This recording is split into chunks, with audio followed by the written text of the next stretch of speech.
নমস্কার বন্ধুরা, সোমা কিচেন বাংলায় আপনাদের সবাইকে স্বাগত। আশা করছি আপনারা সবাই খুব ভালো আছেন। অন্যদিনের মতো আজও আমি একটি দারুণ স্বাদের রেসিপি নিয়ে চলে এসেছি, নারকেল নাড়ু। মা ঠাকুমার কাছে শেখা বহু পুরাতন এই রেসিপি। আপনারা যে কোনো পূজা অনুষ্ঠানে এই রেসিপি বানিয়ে ঠাকুরকে ভোগ নিবেদন করতে পারেন। এই নারকেল নাড়ু একবার বানিয়ে খেলে আমাদের সেই ছোটবেলার কথা মনে পড়ে যায়। সম্পূর্ণ ভিডিওটি দেখার জন্য অনুরোধ রইল। আমার চ্যানেলে নতুন বন্ধুদের কাছে অনুরোধ, আমার চ্যানেলটিকে সাবস্ক্রাইব করার জন্য আর পাশে থাকা বেল আইকনটি প্রেস করে রাখবেন, যাতে আমার সমস্ত রান্নার নোটিফিকেশন সবার আগে আপনার কাছে পৌঁছে যায়। ফেসবুক বন্ধুরা পেজটিকে ফলো করুন। চলুন দেখে নিন। নারকেলের নাড়ু বানানোর জন্য আমি দুটো বড় সাইজের নারকেল নিয়েছি। আমি কুড়ুনিতে করে খুব ভালো করে কুড়িয়ে নেব।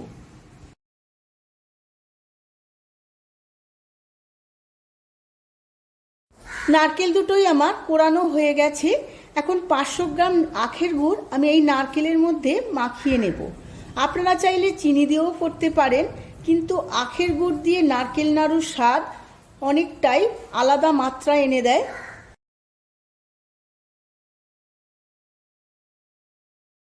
আখের গুড়টা নারকেলের সাথে খুব ভালোভাবে চেপে চেপে মাখাতে হবে, যাতে সমস্ত নারকেলটাই গুড়ের মধ্যে মিশে যায়।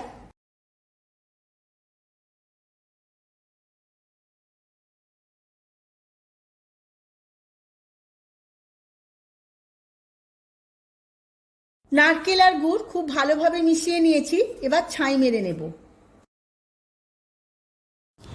এখন একটা কড়া বসিয়ে নিয়েছি গ্যাসের মধ্যে। নারকেল আর গুড়ের মিশ্রণটা এই কড়ার মধ্যে নিয়ে নেব।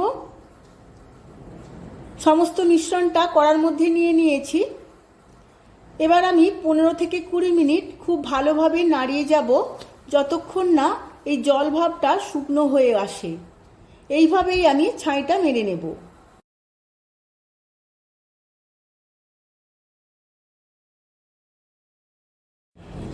দেখুন বন্ধুরা, নারকেল আর গুড় মিশে অনেকটাই পাতলা হয়ে গেছে।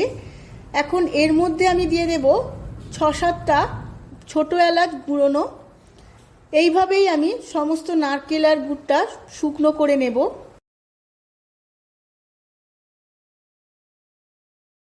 দেখুন বন্ধুরা, নারকেল আর গুড়ের ময়েশ্চারটা অনেকটাই শুকনো হয়ে এসেছে। আরও একটু শুকনো করতে হবে। এইভাবেই আমি শুকনো করে নেব।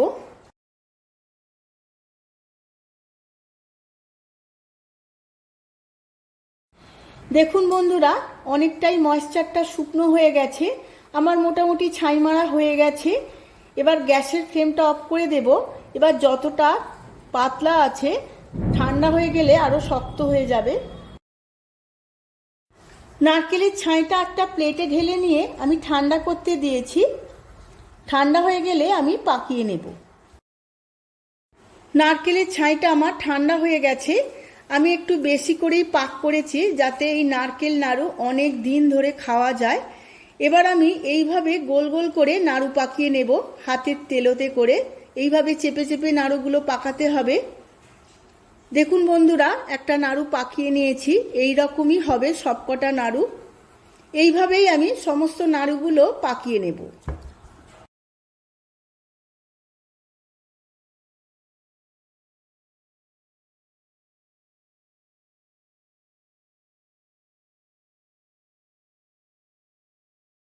দেখুন বন্ধুরা, আমার সমস্ত নারকেল নাড়ুগুলো পাকানো হয়ে গেছে।